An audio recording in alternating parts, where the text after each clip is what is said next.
One city, one faith, one final dawn. For 1,000 years, Constantinople had stood as the glittering heart of a world that refused to die. Empires rose and fell beyond its walls. Kings were born and buried.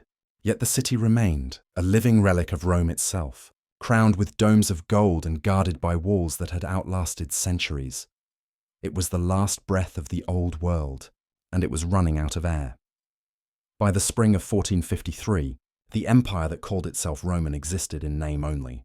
The Byzantines still marched under the double-headed eagle, still spoke of emperors and divine right, still prayed to the same Christ who had guided them through crusades and calamity. But the truth was cruel. Their empire was now a single city. Constantinople, a city surrounded by enemies, starving for allies and haunted by prophecies that all said the same thing, that one day the crescent would rise where the cross had once stood. And that day was about to come. To the west, the kings of Europe were too busy fighting one another to care. To the east, a young sultan was watching.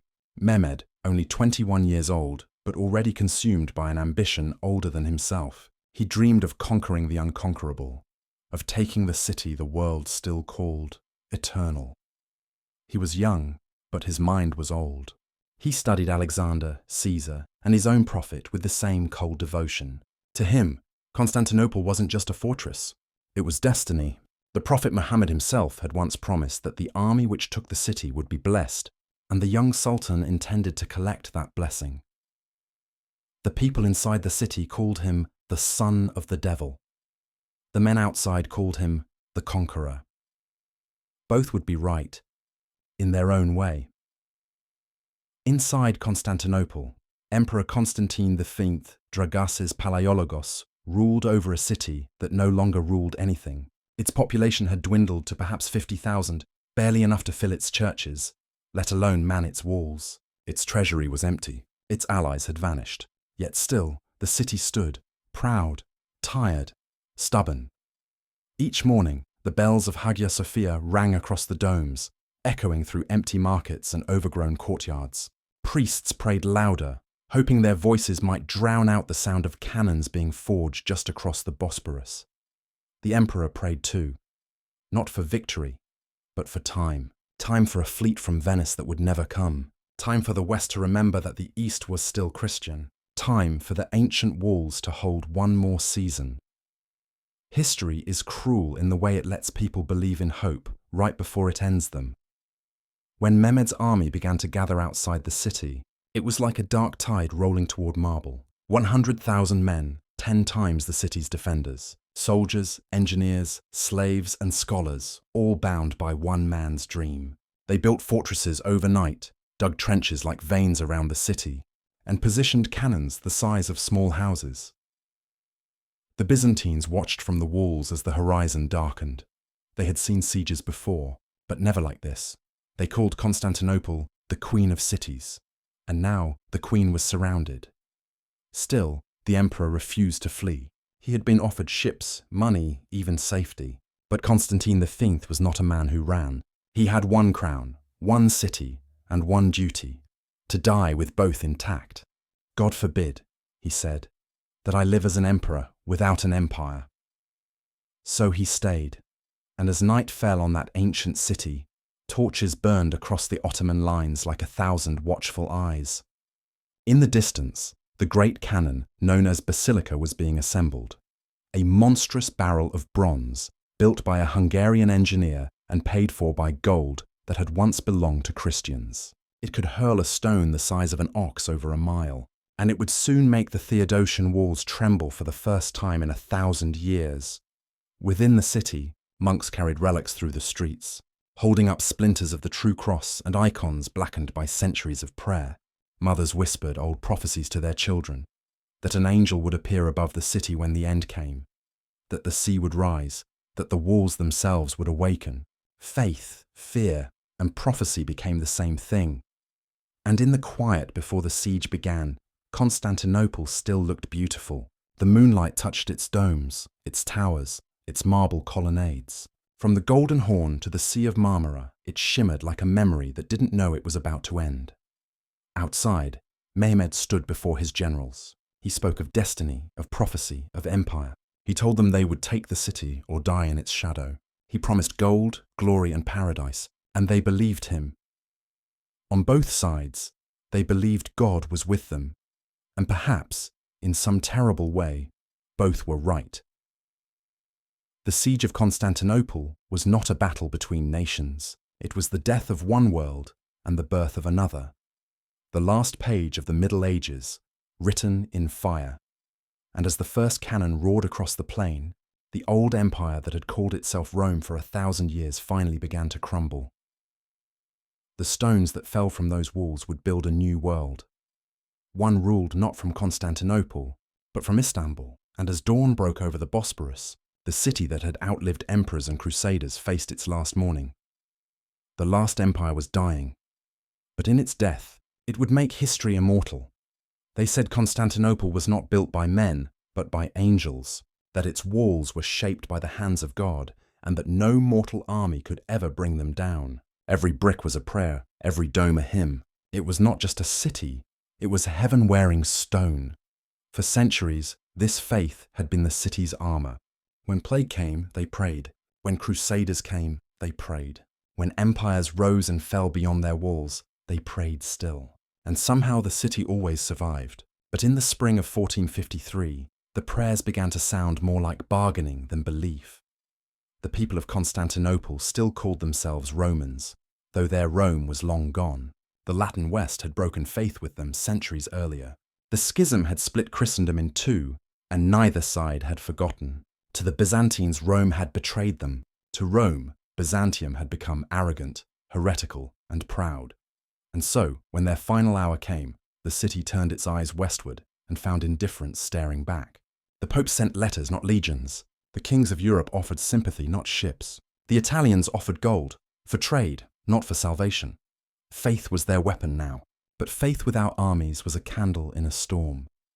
Hagia Sophia, the great church of holy wisdom, still dominated the skyline. A dome floating like the moon above the Bosporus. Beneath it, the marble floors were worn smooth by 1,000 years of footsteps.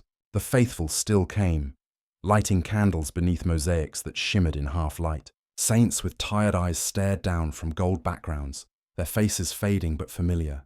Priests spoke of miracles. They told the people the Mother of God herself would appear upon the walls when the time came, that an angel would descend to lead the final defense, that the empire might fall, but the faith never would. But even the most devout could hear the rumble of cannons echoing through their prayers.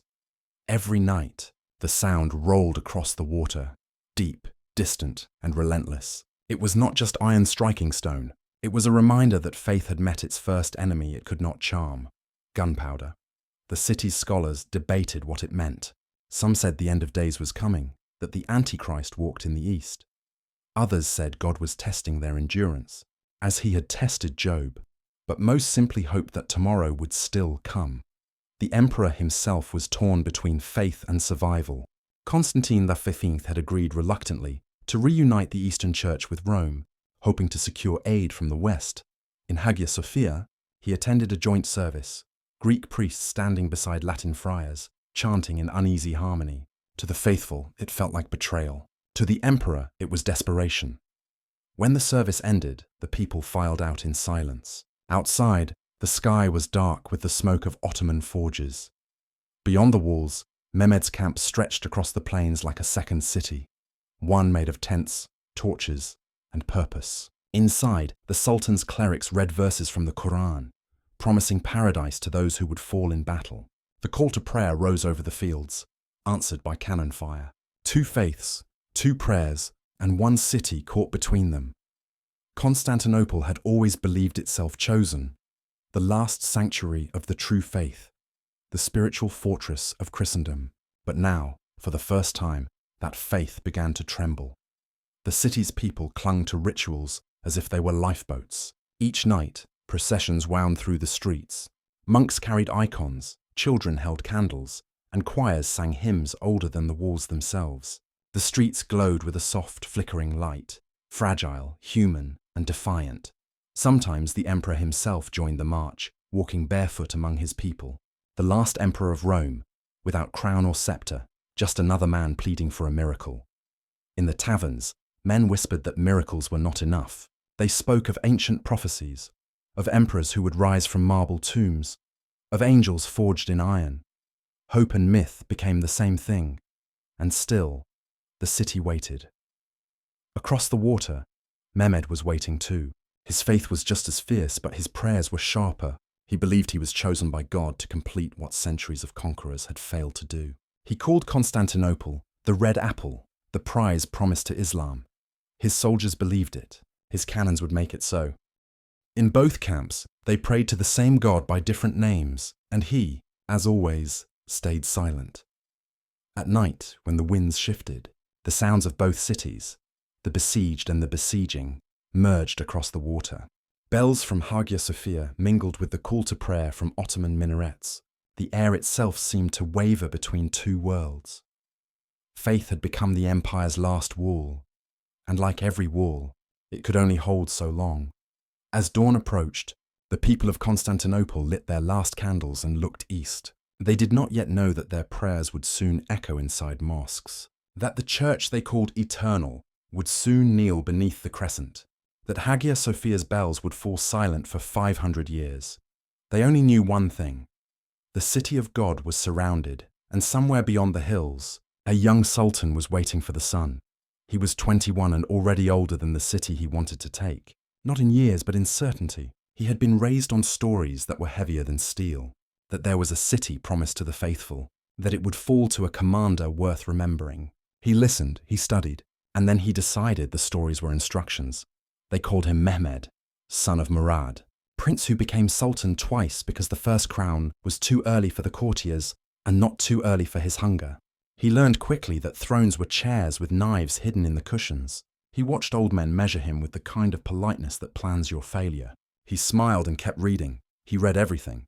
The lives of Alexander and Caesar, the campaigns of Arab generals who crossed deserts like seas, the manuals of engineers who turned earth into weapons, the law that bound his realm and the language that bound his court. Greek, Persian, Arabic, Turkish. He collected tongues like keys and tried them all in the lock of the same door. He was not the giant his enemies imagined. He was compact, hard, restless. Time did not drip for him. It hit the ground in iron beads. When his father died and the crown settled for the second time, he walked the halls like a man who had been waiting just outside the door while history argued about his name. He did not wait anymore. He began with the Bosporus. On the European shore, opposite the old Anatolian fortress, he ordered a new throat for the strait. Stone rose with the speed of threat. Rumeli Hizara, a fortress with towers like clenched fists, stared down the waterway and said, "Stop." Merchant ships felt the new silence in their sails. A Venetian captain who tried to pass without permission learned the new law by canon. The wreck floated long enough for everyone to understand that the channel now belonged to one man. He sent for an engineer, a Hungarian named Orban, brilliant and broke, who had offered his craft to others and found them poor in imagination. Mehmed was not poor. He handed the man gold and patience and asked for monsters. Bronze mouths that could swallow powder and spit stone heavy enough to bruise a legend. Orban nodded and began to cast. The court whispered. He was too young. He was making noise. He was picking a fight with a city that had embarrassed stronger men. Mehmed listened the way a hawk listens to sparrows. He understood that fear is a tax paid in advance. He preferred to be the collector. He rewired his army. Pay on time. Punish without theatre. Promote by merit when it terrified the old nobility, and by loyalty when it soothed them. The janissaries, the infantry cut from boys and remade into steel, felt the difference first. They learned that their sultan inspected barracks at dawn and accounts at dusk. He did not perform severity. He practiced it. He wrote to princes and to pirates, to Balkan lords who valued their borders more than their vows, to Anatolian beys who believed time would keep them safe if they kept quiet, to Italian traders who could count every coin but not every consequence. He did not ask for friends. He requested silence at the right moment. He watched the sea and counted hulls. Genoa in Galata, Venice in the islands. The nightly orders that liked the look of crusade, but not the cost. He measured the west and found it busy. He measured the east and found it his. The moment thickened. He moved the capital's breath. Smiths hammered in Edirne until the air itself learned the rhythm. Timber arrived in great ribs. Cordage coiled like serpents. Leather, pitch, iron, grain. He turned logistics into a kind of prayer and said it daily. Columns gathered until they were not columns but a direction. He held council and spoke without music. The city must be taken. The prophecy must be closed. There would be no winter delay, no purchase of time with treaties, no parade of almosts. He promised plunder, rank, a place in the sentence that people would repeat when the domes had new names. The men believed him because he sounded like a future explaining itself. He did not hate the city. He wanted it. Covet is a cleaner engine than hatred. He walked maps with his finger until the paper thinned. He had learned the circuit of the Theodosian walls as a child, the way other children learn lullabies. He marked the Lycus Valley where the land sinks. He noted the gates that were famous and the posterns that were not. He did not announce what he noticed. He filed it where he kept the rest of his patience. Auburn's cannon arrived in pieces that looked like statues fallen on their sides. Oxen strained, sappers cursed, bridges trembled as the bronze moved toward destiny. The great barrel, the one the city would remember as a proper noun, took its place like a new hill on the plain. The crews practiced until the practice felt like weather. Messengers returned from courts that would not come. Emperors of paper sent blessings printed in ink. Captains of commerce calculated the price of virtue and found it high. Mehmed read their words and saw only time, and he was already spending it. He tightened the strait again. Grain bound for the city stopped. Sailors learned new routes the way men learn new prayers, quickly, with small fears. Inside the walls, bread became a measurement of hope. Outside, wagons arrived with powder and stone, and the camp grew into a second landscape. Tents in ranks, forges that made night luminous, kitchens that turned animals into endurance, a field hospital that understood what iron does to bodies and what boiling water does to wounds. He was not romantic about pain. He budgeted it. He sent one more letter to the emperor. Surrender the city and keep your life, your titles somewhere else. Your dignity intact in the story you will tell your grandchildren. The reply was courteous, proud, the sort that people admire when they do not have to pay for it. He folded it once and put it away. He tested his navy the way a man tests a blade on his thumb. The edge was not what he wanted, but it would cut if he moved it well. He looked at the golden horn and the chain that lay over it like a sentence. He did not reach for it yet. He turned away and spoke to carpenters about sledges and grease and slopes. The camp had its own religion. Imams recited verses that smelled of victory. Astrologers read the sky and found dates that felt sharp. The sultan listened to both and obeyed neither completely. He believed in signs, but more in schedules. He set a day not because the stars suggested it, but because the supply tables said yes. He slept little. He walked the lines at hours meant for ghosts. He spoke to captains until they started speaking to their men in the same clipped cadence. He visited the cannon and laid his hand on the bronze as if heat could be borrowed. He watched the city at night, the dark mass of it broken by the soft glow of devotion. He did not despise those lights. He understood that the thing you were about to break must be loved a little to be broken efficiently. He remembered stories of failed sieges and chewed them like unripe fruit. He would not settle into trenches and wait to be bored into mistakes. He would not squander men on vanity charges. He would not let the first failure define the second attempt. He wrote this on the inside of his resolve, adjust fast. He spoke privately to the Janissary Agha. When the breach comes, discipline first, speed second, plunder third. Reverse the order and the city will teach us humility. Keep it, and the city will become a lesson we give to others.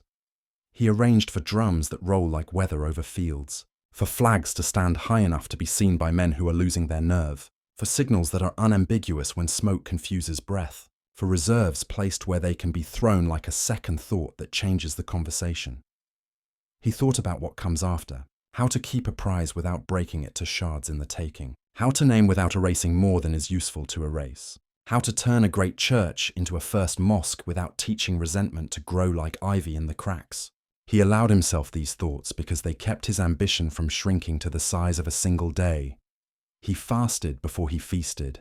He let his soldiers see it. He visited the forges and let the sparks catch his sleeve, while the smith smiled without looking up. He ate with the captains in portions that said equality, and with the council in silences that said command.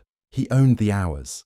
He spoke to himself in the language of certainty and to others in the language of results. When an artisan failed, he replaced the tool before he replaced the man. When a captain boasted, he asked for inventory. When a spy brought rumor, he asked for a second rumor from a different mouth. He collected facts the way the city collected relics.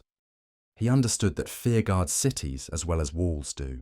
He meant to break both. He let the cannons open their throats for practice and watched dust lift from the old stones at a distance. He knew the defenders would hear and hear again and sleep less and pray more and begin to negotiate with themselves about what could be lost and still call it endurance. He put on armor that was practical, not theatrical. He mounted a horse and rode the line until men lifted their chins without being told. He dismounted at the cannon and spoke to Orban in the plain words of work. How many rounds before the barrel heats? How long to sponge and reload? Where the recoil eats the earth? Where the earth must be fed timber to hold the stance? He signed with his presence rather than ink. He sent one last message to the city, this time not in writing. The first salvo landed against the walls with a sound that did not belong to the old world. Stone met stone and invented a new verb. Dust rose, birds lifted. Men flinched and then pretended they had not. Mehmed watched the plume drift and marked the way it curled. Wind matters. Everything matters. He turned to his staff and said what they expected to hear and what he expected to obey. The city will fall because we will make it fall. Not because of miracles, not because of omens, not because of phrases carved in old books, because powder and bronze and hunger and will, arranged properly, change maps. He looked once more at the domes beyond the plain. The largest shimmered faintly, a displaced moon. He did not smile. He saved that for afterward. He raised a hand, and time moved again. They were not merely stone. They were a contract between a city and its past. The Theodosian walls rose from the shore like a sentence written in brick. 2 outer ramparts, a middle rampart. Towers spaced like watchful teeth. For 1,000 years they had turned sieges into rituals and invaders into stories told badly afterward. Men measured courage by how long they held them. Merchants paid taxes for the comfort of sleeping with the certainty that the sea and the walls kept the world at bay. If Constantinople was a living thing, the walls were its bones. Builders had packed clay and brick and mortar into their ribs and called the work divine. When the city had been young, those walls had been built for men with swords and arrows. They had faced battering rams and ladders, flaming ships and traitors. They had endured Avar sieges, Arab fleets, and Western crusades. They had seen emperors himself pass by and bless their courses. They were older than many kingdoms and remembered fights that men had stopped telling their children. Yet even old bones can be worn by weather. Time eats mortar. Salt and rain and human neglect pry at seams. The walls were immense, but so was the task of keeping them whole. Towers needed repair. Gatehouses had been patched again, patched from decisions made by men who had never expected cannons to speak the language of destruction. The first truth of 1453 was practical. The Theodosian walls had been built for a different war. They were perfect against siege engines, for close combat, for soldiers who climbed ladders and paid with their lives.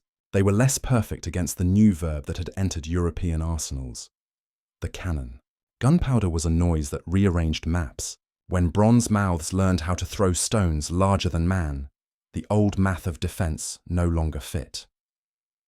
Look at the seaside, where naval chains across the Golden Horn declared a separate jurisdiction. There the defenders had their own calculus. The water could be a moat and a highway. In summers, when the fleet moved freely, grain and ships could slip along the Bosporus and feed the city while the walls took the blows. But in 1453 the sea was a battlefield. The chain was a lock, and locks are only as strong as the men who hold them. Ships could be lined with men, but crews could be bribed, crews could be turned. In war, commerce and faith mix and become something unstable. On land, the defences were layered like the memory of a fortress. Walk the ramparts, and you stepped from the oldest memory to the newest addition. A Roman foundation held a Byzantine parapet, which held a medieval walkway. Each layer bore a name and a curse. The gates, Million, Golden Gate, Adrianople, were more than entryways. They were decisions from another age about what the city feared most. A gate is where a city negotiates with the world, and Constantinople had negotiated well until men began negotiating in gunpowder and iron. Inside, the city's hand at defense was not merely the walls, it was the people who manned them. Citizens, merchants, monks, foreign volunteers, hired Genoese crossbowmen. Each had a post and a prayer. Siegecraft becomes a choreography when you have enough bodies to perform it. The emperor and the commanders tried to make choreography that could outlast bullets. They shifted towers, They rationed men, they pinned crossbow lines and archers where cannons hadn't yet found purchase. They reinforced low points where the ground bit less into their advantage. They measured the possible by the amount of food left in cellars. And they had tricks. Greek fire was a rumor the way legends are rumors, terrible, yet not entirely mythical. The Byzantines kept jars and secret recipes because myth is a tool when you cannot match numbers. They built hidden platforms and murder holes behind the parapet, where a man could push down a cauldron of boiling oil, and they sharpened their swords so that when men did come to the crenellations, they would pay for every inch taken. Yet the Ottomans came with a new patience. While defenders practiced the savage arithmetic of close defense, the besiegers practiced the long arithmetic of supply and terror. They tunneled, they padded earthworks, they dug emplacements for their monstrous guns. Where the Byzantines made artful repairs, the Ottomans made industrial plans. They moved timber, dragged bronze, cut metal, and counted powder, like men who believed victory arrived the moment logistics refused to fail. Consider the great cannon. Cast in sections and pushed by oxen across plains, it was not just a machine. It was a promise written in bronze. The defenders knew its legend. They had seen it. They heard its first thunders like a new kind of earthquake. Stones that had held for centuries splintered into dust and launched clouds of particle like an animal exhaling. Men flinched when the world spoke so differently.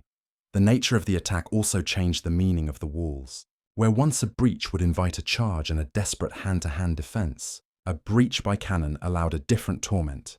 Endless showering of gravel and brick that wore defenders down and forced them to move reserves again and again until strength thinned to nothing. It was war as attrition, not as one day's heroism.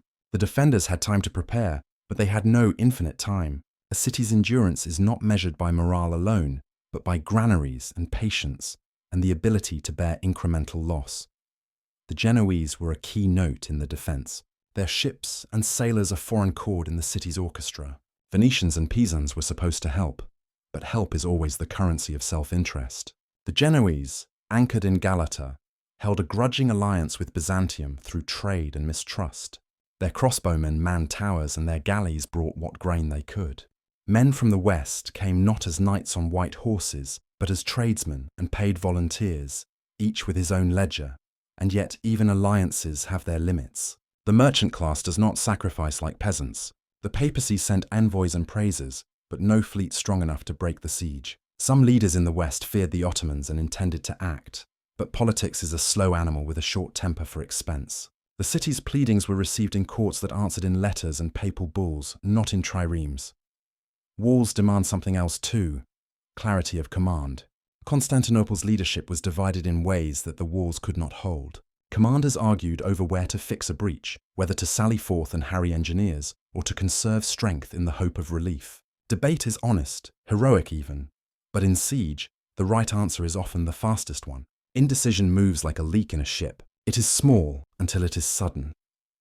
In the plain beyond the walls, the Ottomans watched and corrected. They replaced guns whose recoil split their mounts. They reinforced ditches. They countered sorties with calculations. They practiced the patient cruelty of men who know that time with them is not enemy but ally. They starved not only the city, but the idea of resistance. If the city's walls were a sign of eternal Rome, the camp's walls were a sign of a different permanence, the will to wait. And so, the equation of defense became simple and terrible. A city's stones do not change overnight. Men do. The walls were fixed. The men behind them were not. In the scale of siege, human flesh is the moving part. Food rots, tempers fray, command splinters. The Theodosian walls had kept empires out for generations. They had not kept out the new grammar of war. They had not kept out the particular patience of a sultan who learned to let bronze and supply lines do the breaking for him. At dusk, a man could walk the walls and count the towers and feel safety like a warmth. At dawn, the same man might find a new chip in the stone where a cannonball had bitten. History waits at these margins, in the slow change from a chip to a hole to a breach. The walls still meant history. They still meant identity. But in 1453, they also meant a test. Could 1,000 years of habit and art and prayer withstand a new kind of persistence? The answer would come not in a day, but in the days that followed, in the slow pacing of shot and repair, in the arithmetic of food, in the psychology of waiting. The walls held stories. They had always held stories. Now they would be forced to hold a different kind, the story of an empire learning how to die. It started with sound. A low, rolling thunder that did not belong to the sky.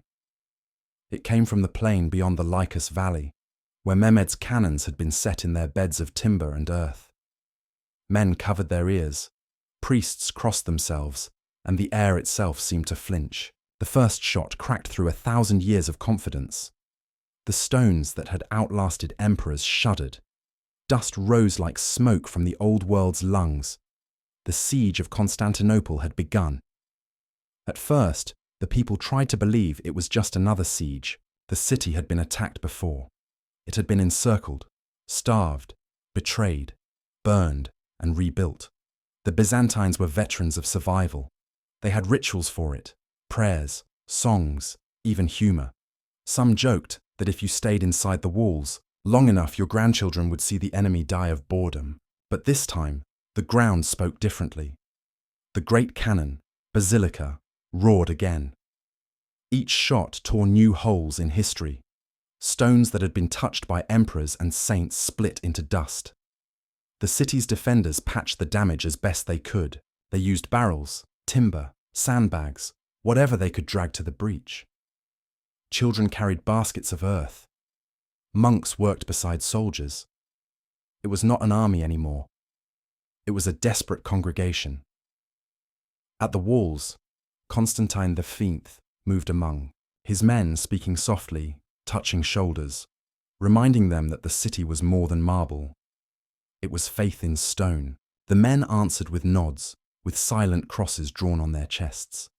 They were not fighting for empire anymore. They were fighting for meaning. Mehmed watched from his camp. He studied the smoke rising from the city, the rhythm of the return. Fire from crossbows and small cannon mounted on the towers. He saw where the dust lifted most, where the walls were weakest. He marked it in his mind, the way an architect marks a fault line. His engineers adjusted the guns. Every night they moved them closer, rebuilding their platforms, recalibrating angles, counting the heartbeats between shots. Every dawn, the plain shook again. The Sultan did not waste rage. He measured it.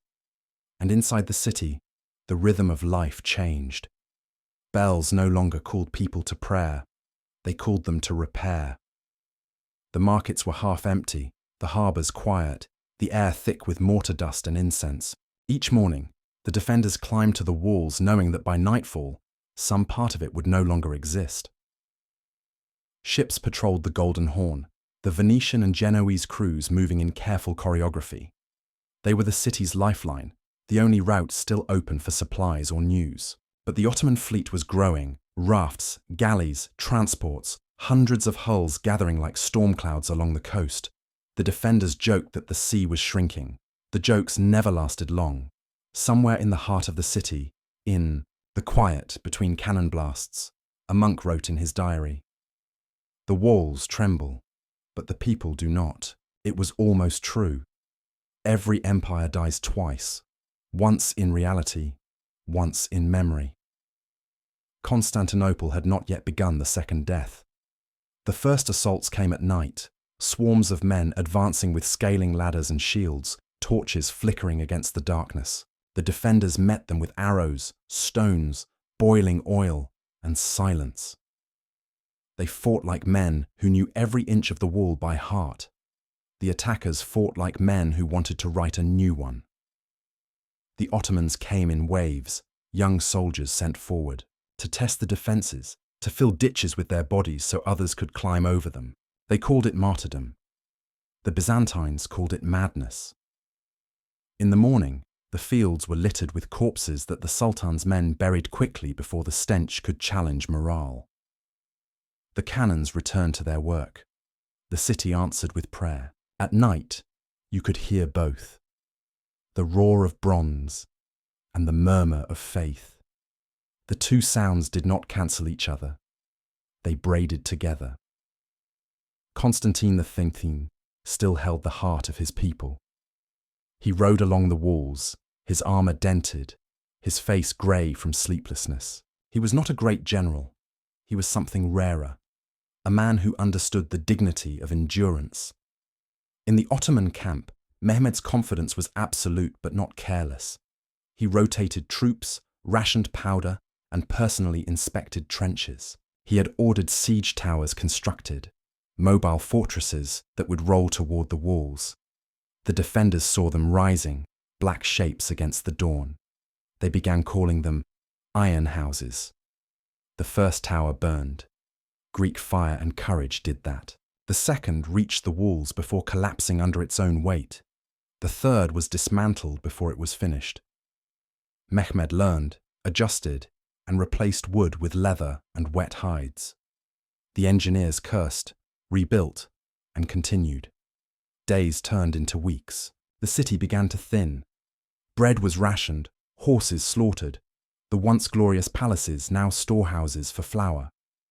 People still knelt in Hagia Sophia, but their prayers had grown shorter. The emperor called his council. He asked if they should surrender. No one answered at first. Finally, Giustiniani, the Genoese commander, spoke. "If we surrender, we will lose our souls. If we fight, we will lose our lives. Choose the easier loss." Constantine nodded and chose neither. He tightened defences. At the Lycus Valley, reinforced the Blaternay Palace, and ordered night patrols doubled. The city was dying, but it would die awake. Outside the walls, Mehmed's patience began to wear thin. He wanted the city, but it refused to give itself. Every hour it stood, it defied him, and worse, it reminded the world that an empire that should have vanished was still breathing. So he ordered the guns closer still. The largest were dragged until their muzzles nearly touched the city's shadow. The next barrage shattered a tower. The emperor rode to the breach himself, sword drawn, face streaked with dust. He shouted nothing. He didn't need to. His presence was language enough. For 3 days, the city bled mortar and faith. For 3 nights, the sultan slept in his armor. The siege had become a conversation between 2 men who had stopped believing in words. One defending the past, one inventing the future. And between them stood the sound of cannons, the new voice of history, speaking in thunder. The sea had always been Constantinople's second wall. The Golden Horn curved around the city like a silver arm, guarding it from the north, a harbour so calm and deep that ships could rest there like sleeping animals. And across its mouth stretched the thing that made it invincible, the chain. Each link weighed as much as a man. Forged from iron thicker than a soldier's wrist, it ran from the towers of Galata to the point of Seraglio, floating on great wooden barrels. No fleet could pass it, no storm could break it. For centuries, it had kept the city safe.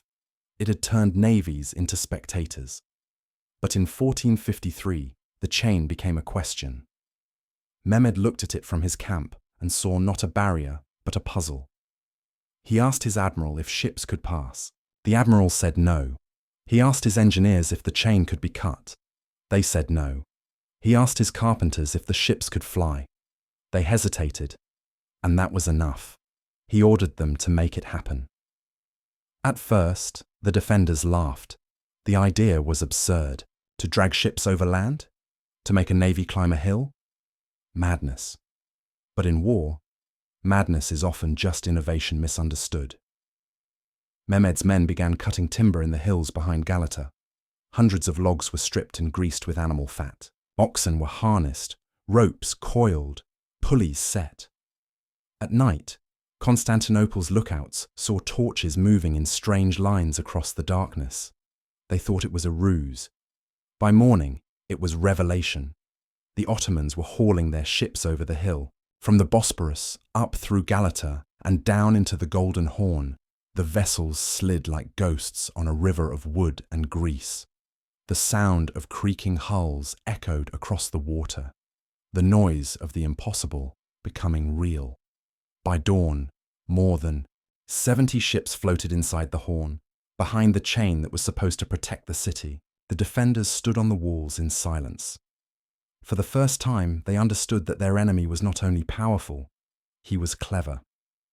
Giustiniani cursed in Italian. Constantine prayed in Greek. Mehmed smiled in silence. The balance of the siege changed overnight. The city was now surrounded on every side. From the west came the thunder of cannon. From the north came sails and oars. The defenders had lost the gift of geography. Even the sea had turned against them. The Ottoman ships began to fire on the city's northern walls, a thin stretch never designed to face a naval threat. Arrows fell from masts. Cannonballs skipped across the water and struck the lower towers. Fires broke out along the docks. The Byzantines rushed to respond, dragging their few remaining ships into formation. Venetian galleys, Greek triremes, and Genoese brigs sailed side by side, unlikely brothers bound by necessity. Their admiral, Lucas Notaras, ordered a counterattack. Under a night sky, the Christian ships sailed out to challenge the new Ottoman fleet. Lanterns swung like comets over the dark water. Steel met steel. The fighting was close, desperate, hand to hand. One Venetian ship rammed a Turkish galley, splintering both hulls. Men tumbled into the black water, armor dragging them down like anchors. Crossbowmen fired until their strings snapped from salt. Sailors shouted the names of their gods, and the sea swallowed them without discrimination. When dawn broke, the chain still held, but the sea was red. Mehmed had lost ships, but he had won the message. The city could no longer claim safety from the sea. The invincible chain had not been broken, but it had been bypassed. And that was worse. The defenders began to look at the water with suspicion, as if betrayal could flow with the tide. In the streets, rumors spread faster than cannon fire. Some said the chain had been enchanted by devils. Others whispered that God had withdrawn his protection, that the Mother of God had turned her face away. Faith is strongest when it has a direction. When it starts to circle on itself, it eats its own strength. Constantine knew this. He walked through the city without guards, showing himself in markets and churches, reminding his people that the city still stood, that the chain still shone in the sun, that the prophecy was not yet fulfilled. His calm was a kind of defiance, but inside he understood the truth. The old defenses, walls, chains, alliances, belonged to another century. He was fighting modernity with memory. Across the water, Mehmed sent envoys again. "Surrender," he said, "and your city will live. Resist and your faith will die with it." The emperor replied that surrender was for men who had already died inside. So the siege continued. The cannons fired day and night now. The walls buckled and mended again. The chain rattled in the tide like an old promise trying to hold. The Ottomans brought forward floating platforms, siege barges and fire ships. The defenders met them with barrels of oil, fire arrows and shouts of rage. The sea between them glowed with burning pitch. From the towers of Galata, the Genoese watched, pretending neutrality, pretending blindness. Commerce teaches men to look at ruins and see opportunity. Inside the city, life shrank to essentials: food, water, hope. The bells of Hagia Sophia still rang, but softer, as if unsure who was listening. Each evening, the emperor met with Giustiniani and his captains.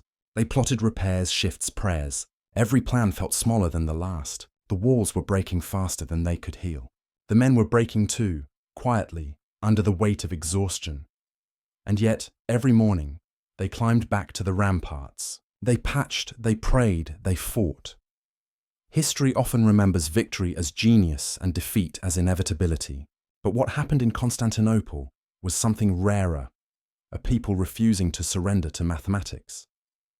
The chain still stretched across the Horn, stubborn and shining. The city still breathed. But somewhere in the emperor's silence, the truth was already forming. The realization that every wall, every chain, every prayer has a breaking point, and soon the sound of that breaking would fill the world. Faith had always been the city's first language. It had built Constantinople before walls, and had kept it alive long after reason said it should have fallen. When soldiers faltered, priests stepped in. When kings failed, icons remained. The people believed that as long as Hagia Sophia stood, heaven itself would not allow the city to die. But now, even faith trembled. The nights were never quiet. The ground shook under cannon fire. The air smelled of smoke and salt. The mosaics inside Hagia Sophia glittered in candlelight, like eyes refusing to close. Every day more people came to the great church, not just the devout, but everyone. Soldiers, merchants, widows, even children. They came to touch the columns, to whisper to saints, to beg for another sunrise. The priest told them that God was testing their faith, that every blow against the wall was a question, that every unanswered prayer was a chance to prove loyalty.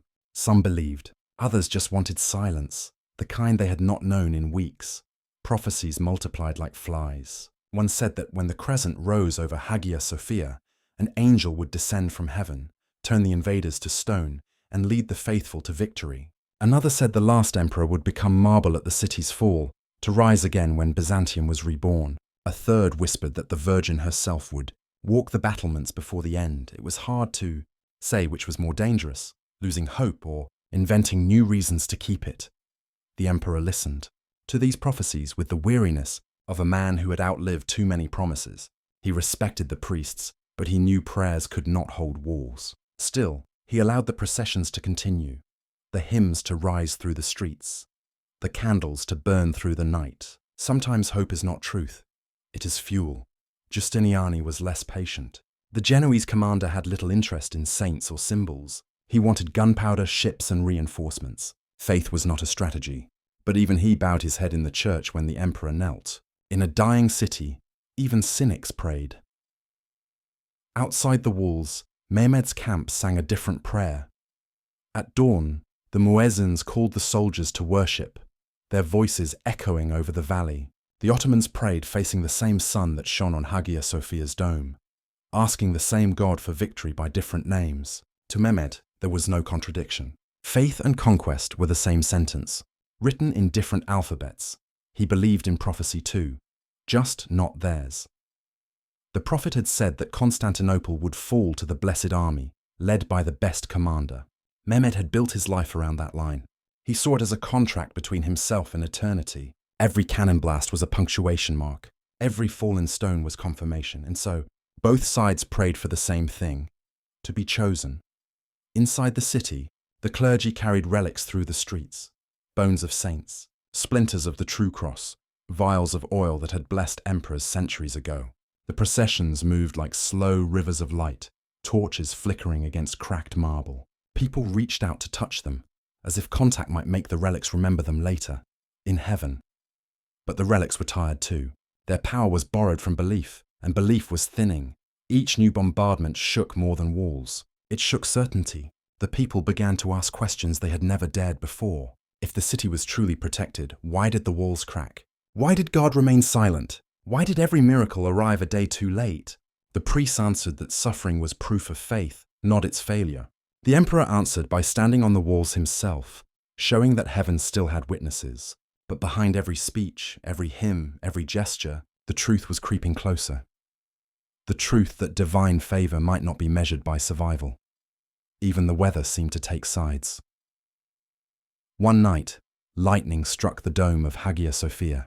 The next morning, a thick fog rolled over the city, so dense that men could not see the towers across the street. Some said it was the Holy Spirit cloaking the city from its enemies. Others said it was a shroud. When the fog lifted, the sun burned red through the smoke. The people saw it as an omen. The priests called for more prayers. The soldiers called for more wine. In the Ottoman camp, Mehmed took the same red sunrise as a sign of favor. He ordered his troops to fast and pray, to cleanse themselves for what was coming. He promised them paradise for every drop of blood spilled. 2 cities, 2 faiths, 1 God listening to the same fear in 2 languages. Inside Constantinople, the services continued. The priests preached unity. The emperor urged courage. But faith, when stretched between desperation and exhaustion, becomes brittle. It starts to bend around the shape of fear. Still, the people came to Hagia Sophia every night. They filled the nave until there was no room to kneel. They sang hymns that echoed off marble like waves hitting a wall. The sound rose above the cannons, above the screams, above the sound of the empire dying. In those nights, the city almost became what it once was, a chorus of belief so strong it seemed to hold the world together. But morning always broke, and the cannon spoke again, and the illusion cracked. Faith did not end. It simply changed shape. Some prayed for deliverance. Others prayed for a quick death. And when the sun set again over the Bosporus, both prayers were still waiting for an answer. It began before dawn on May 29th. The city was already awake. No one had slept. The night had been a storm of whispers. Soldiers confessing, priests blessing, mothers pressing crosses into the hands of sons who would not return. The air was thick with the smell of oil and fear. From the walls they could see torches stretching across the plain. Not dozens, not hundreds, but thousands. The Ottoman camp was alive with motion. Drums beat in steady rhythm, low and endless, like the heart of something too large to stop. Inside Constantinople, the emperor gathered his captains for one last council.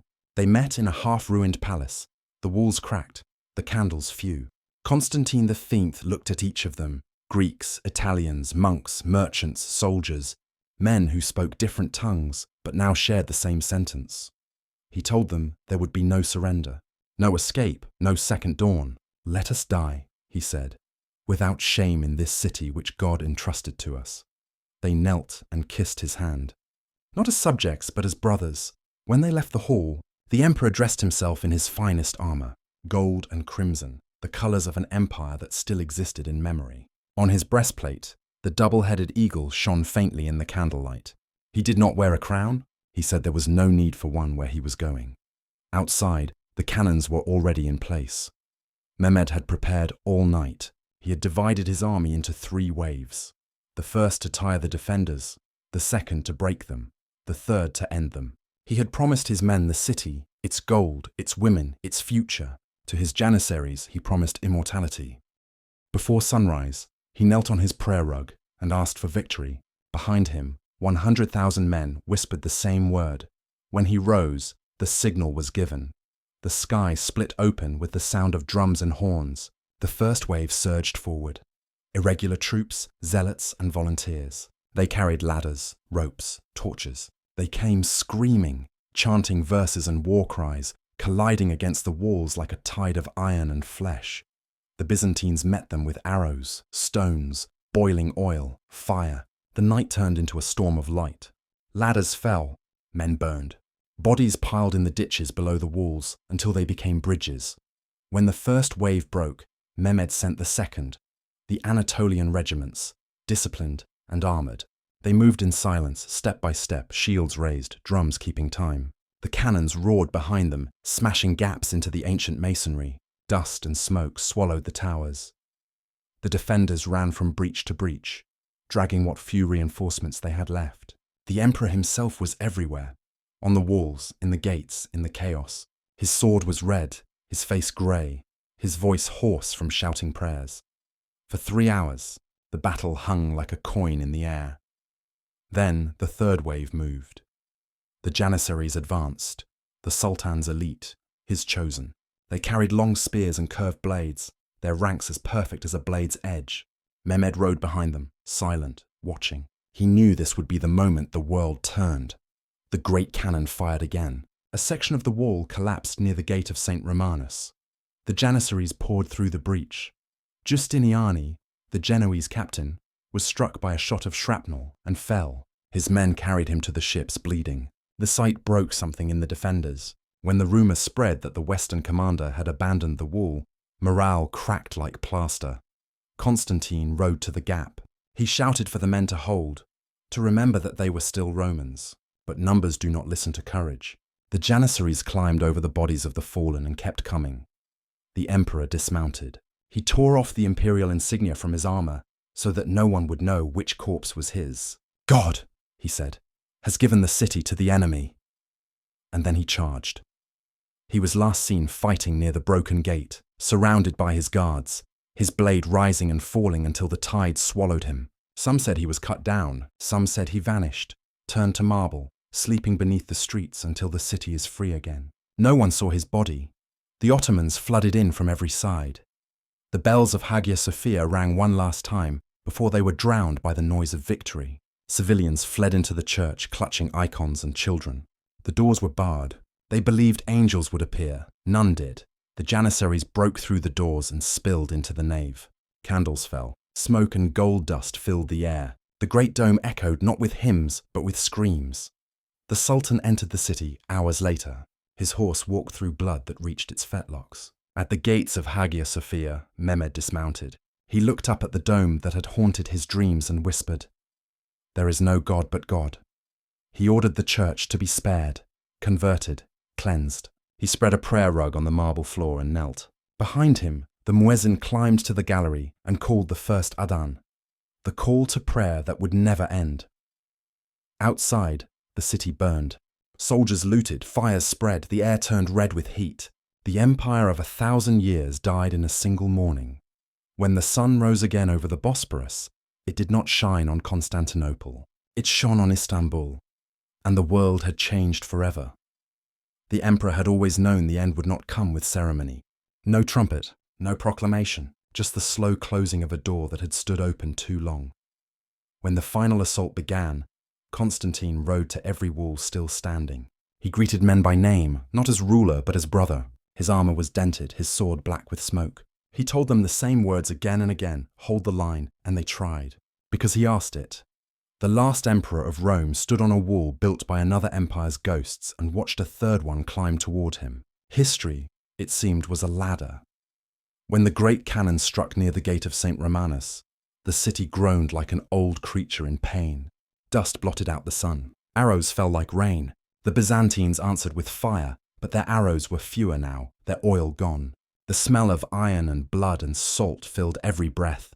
Justiniani was carried away wounded, his armor slick with blood. Constantine saw him leave and knew that the heart of his defense was going with him. Men began to break ranks, backing away from the wall. The emperor's horse reared, panicked by the noise, and for a moment even he swayed. Then he dismounted, threw the reins aside, and stepped into the press of bodies. He fought like a man trying to buy minutes for history itself. His sword moved in sharp, exhausted arcs. Around him, the palace guards, Greeks, Italians, even monks, formed a circle that shrank with every heartbeat. The Janissaries closed in, silent, relentless, eyes black with discipline. He called out to his captains, to his brothers, to his God. No one answered. The noise had become too large for human words. Some said he was struck down by a spear. Others said he was cut from behind, that he fell to his knees still swinging, that his blood mixed with the mortar of the wall he had sworn to defend. A few claimed he disappeared into the crowd, stripped of armor, lost among the dead. The Turks who found his body could not tell which of the fallen was the emperor. He had removed every mark of royalty before the end. It was fitting. A ruler who had outlived his empire should die as one of its people.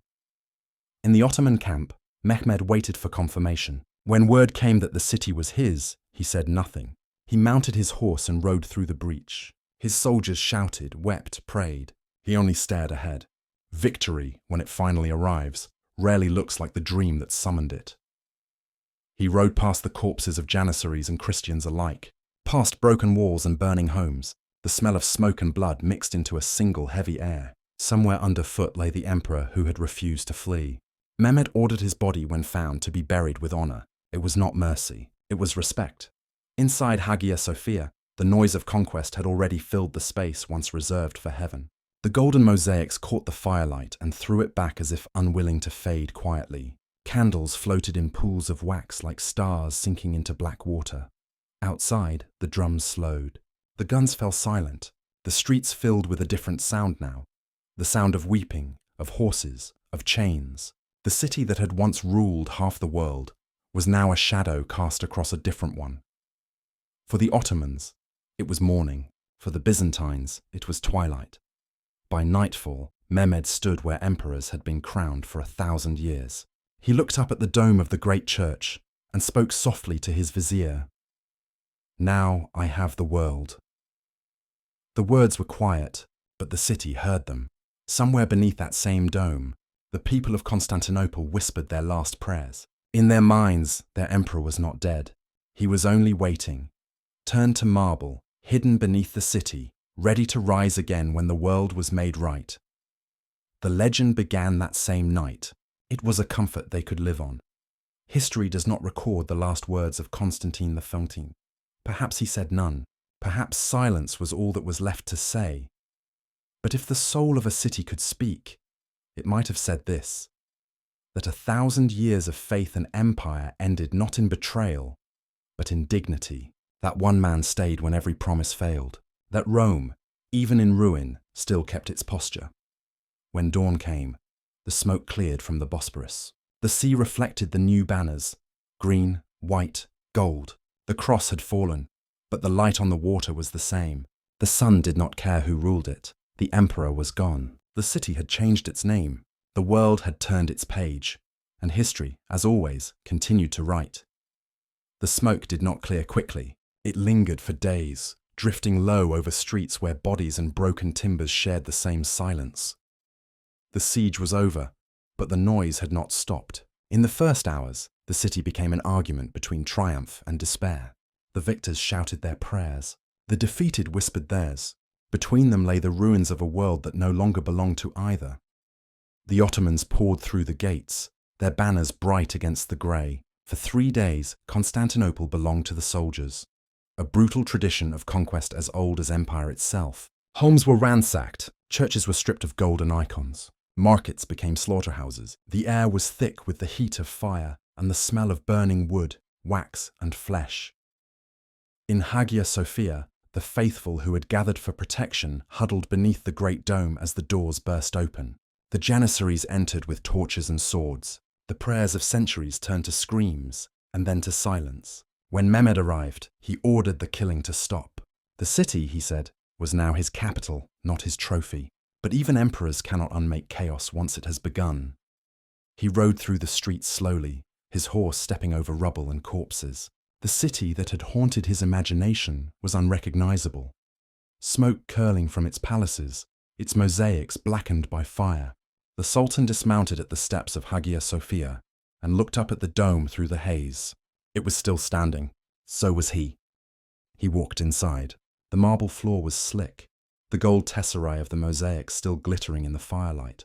He bent down, picked up a handful of dust, and let it fall between his fingers. The spider weaves the curtain in the palace of kings, he murmured. The owl sings in the towers of the conqueror. He ordered the church cleansed. The icons were covered, the altar cleared, the relics removed. When the muezzin climbed to the gallery and gave the first call to prayer, the sound filled the space like a new wind. Hagia Sophia had become a mosque. The heart of Christendom now beat to a different rhythm. Outside, the looting continued. Men dragged treasure from vaults and women from doorways. The emperor's palace had been stripped bare. The great libraries burned, their scrolls curling in the heat. History was turning into ash even as it was being written. But not everything was destruction. Mehmed moved quickly to save what could still be used. He declared amnesty for surviving citizens who returned to their homes. He reopened the markets. He called craftsmen, scholars, and traders from across his empire to repopulate the empty streets. He wanted not ruin, but renewal. The world would call him the conqueror, but he saw himself as a builder. He chose a new name for the city, Islambol, the city of Islam, though in time it would become Istanbul. He ordered new mosques, new schools, new markets. The empire of the Ottomans would rise from these ashes and stretch across continents. The world had lost Constantinople, but gained a new capital. For the survivors, it was less a rebirth than a ghost story. The old families of Byzantium scattered. Some fled to Italy, carrying relics, manuscripts, and memories. The scholars who escaped would teach the language of Plato and Aristotle to the West. The light of Byzantium would glow again in Florence, Venice, and Rome, not as empire, but as Renaissance. Even in death, Constantinople still shaped the world. The prophecy had been fulfilled, but not as anyone had imagined. The cross had fallen, the crescent risen, and the walls that once defined the world had become its newest ruins. For those who remained, life shrank to survival. Slaves were sold, churches converted, streets renamed. Yet somewhere in the ruins, amid the ashes of mosaics and the shattered marble, people began to sweep, to rebuild, to live. The city had changed faith, rulers, and name, but it had not lost its habit of endurance. At night, when the fires had burned out, the Bosporus gleamed again under the moon. The sea was calm. The ships that had carried war now rested quietly, as if they too were tired. The stars reflected in the water where the chain had once lain, broken and forgotten. Mehmed stood on the terrace of the old Blachernai palace and looked at his new possession. He was 21 and master of an empire, but his eyes were distant. He asked one of his viziers, "Is it not strange? The city was the dream of kings before me, and now it is mine. Tell me, was it worth so much blood?" The vizier bowed and said nothing. The Sultan turned back toward the horizon, where the first light of dawn was touching the sea. "It is the nature of dreams," he said, "to demand a price."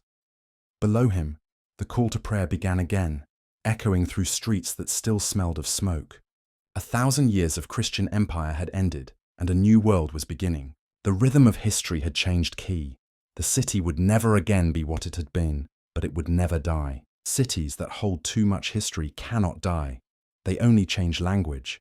And so, as the sun rose over the domes and minarets, the last shadow of Byzantium slipped quietly into legend. The smoke faded. The voices of prayer remained, and the world moved on.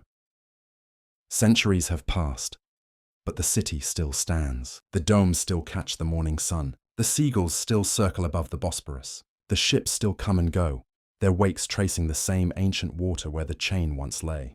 The name has changed. The rulers have changed. The prayers have changed. But the rhythm is the same. Walk the streets today, and you can still feel it. Beneath the asphalt and noise, the stones remember. Every corner is an echo. Every shadow is a memory of something once holy, once desperate, once extraordinary. The walls of Theodosius still rise in broken lines, scarred but unbowed. Grass grows between their stones, and stray cats sleep in the same towers where soldiers once kept watch. Tourists pose where archers died. Children run where emperors prayed. Time has made the city merciful, but it has not made it forget. When the wind blows from the sea, it carries a low hum, not of cannon or chance, but of continuity. The same air that once shook with siege and smoke now smells of bread and salt and diesel. The world outside has changed beyond measure, yet here the centuries blur together like colours in old glass. Every empire believes it will last forever. Every generation believes it is the one exception to history's rule. Constantinople was proof that even eternity can collapse before breakfast. But it also proved something quieter, that collapse is not the same as disappearance. When Rome fell, it became Byzantium. When Byzantium fell, it became Istanbul. The shape changed, the spirit moved on, the stones stayed, the river kept flowing, the city simply put on new clothes and kept breathing. In the museums and mosques, the past still speaks. Gold mosaics shimmer behind whitewash. Latin inscriptions sit beside Arabic calligraphy. In Hagia Sophia, you can stand beneath the same dome that saw the last emperor kneel and the first sultan pray. The light moves across the marble exactly as it did that morning in 1453, slow and forgiving. History is not a straight line. It is a circle, and some cities are its centers. Constantinople, Byzantium, Istanbul, whatever name you choose, remains one of them. It is where the old world met the new, where faith met gunpowder, where the future first tested its weight. The echo of that collision never stopped. It lives in the towers of every city built since. In the walls we still build, of belief, of pride, of fear, and in the silence that follows when they fall. The siege of Constantinople was not the end of something. It was a beginning disguised as loss. The fall of one world allowed another to rise. The death of an empire gave birth to an idea that history belongs to those who adapt, not those who endure unchanged. The Ottomans turned conquest into continuity. The Greeks turned defeat into memory. The West turned exile into rebirth. And the city turned everything, triumph, ruin, faith, fire, into a single long story of survival. Even now, at dusk, when the call to prayer rolls over the Bosporus and mingles with the bell of a church hidden in some quiet quarter, you can still hear it, the sound of coexistence, of layers upon layers of civilization speaking in the same breath. That is the real miracle of Constantinople. Not that it stood for 1,000 years, but that it still stands at all. Every stone that once shuddered under cannon fire still holds its place in the wall. Every wall still casts a shadow on the sea. Every shadow still moves with the sun, marking the passing of another empire that thought it would last forever.